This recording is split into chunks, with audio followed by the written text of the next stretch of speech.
Are you dealing with a complete coward? And if you are, is that such a bad thing?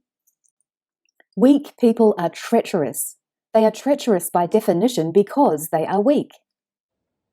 Welcome to Pure Element 5. My name's Suzanne, and today's epiphany came from a random movie night. It's when you run away that you are most likely to stumble. We all have those times when we feel our resolve turn to water. You want to be strong, but you give up. Your willpower deserts you, and for a while you feel weak and helpless. Equally, you might be attracted to people who turn out to be selfish and weak. As within, so without. The world around you is a direct reflection of what's going on inside you. What is it showing you? One of the laws of life is that you rule or are ruled. So the question is, are you experiencing a momentary lapse of determination, or is this a pattern? Have you ever stopped to notice how often you make decisions based on fear? Fear-based decisions are made out of insecurity and a feeling of scarcity. Say you stay in a bad relationship because you don't want to be alone, or you don't want to hurt someone else, or because of the money. Perhaps the relationship offers you financial security. It's safe. Or say you stay in a job you hate because you don't think you'll get any other offers, or you're afraid to put yourself out there, but you rationalize it by telling yourself you are obligated to stay because they need you. It's safe. Fear-based decisions are mostly about giving our power away. The worst part about fear-based decisions is when we feel we have no decision to make at all. We feel trapped. We feel there are no options. We settle for fear and we get comfortable with it without even realizing. By the end of this video, you'll learn 17 signs you're dealing with a coward. Or perhaps it's you that's the coward. Well, the fear stops here because we'll also provide you with strategies on how to move from fear-based to love-based decision-making. If you're on board with that, thank you. Please like and subscribe. And if you think anyone else would benefit from this information, please share the video. So how do you spot a coward on the street or in the mirror? Today's coward may be dressed in a suit, speak a little too well, show the world that they could fit in, and above all else, make sure that they don't do anything outside their box for fear of upsetting people with who they truly are.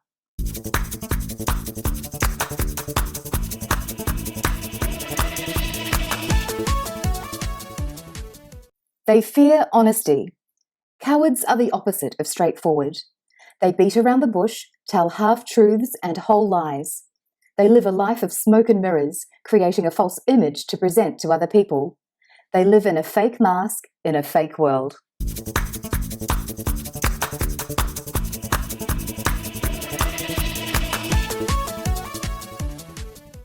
They avoid strong people.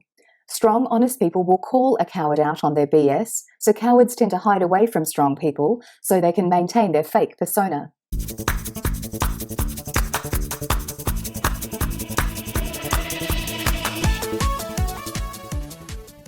They pretend they don't know. Cowards pretend they don't know what they actually do know. They pretend they don't know about opportunities in order to avoid risk.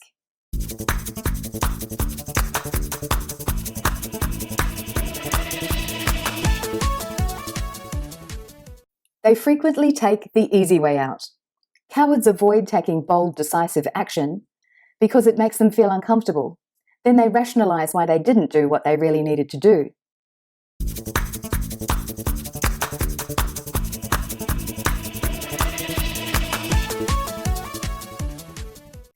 They are a magnet for weakness. Cowards prey on people they think they can take advantage of.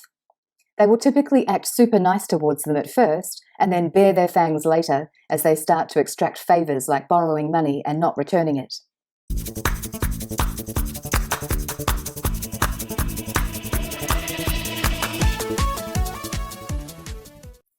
They have shiny ball syndrome. Cowards choose not to say no to distractions because what they should be focusing on may be difficult, unpleasant, or anxiety-producing. Anyone can stay busy. It takes real courage and fortitude to stay focused and on task.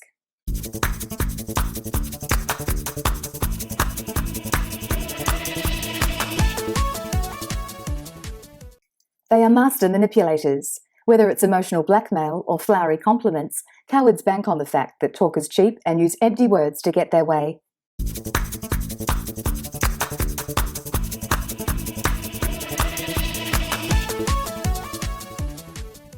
They do not apologize. Cowards have a hairline trigger for any criticism, real or imagined, and cannot be wrong, because if they were wrong, they'd have to take responsibility.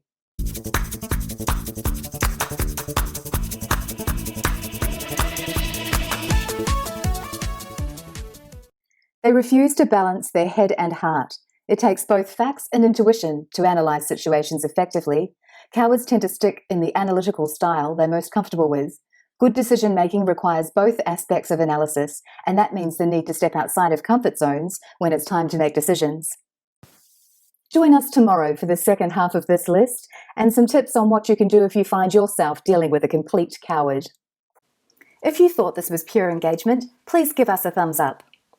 And if you thought it was pure poo, feel free to give us a thumbs down. It helps us create the content you want to see. The links are down below if you want to catch us on other mediums, along with a link to our website so you can download our free ebook. Until we meet again, the essence of who you truly are is pure love. Go out and connect with someone and show them the love.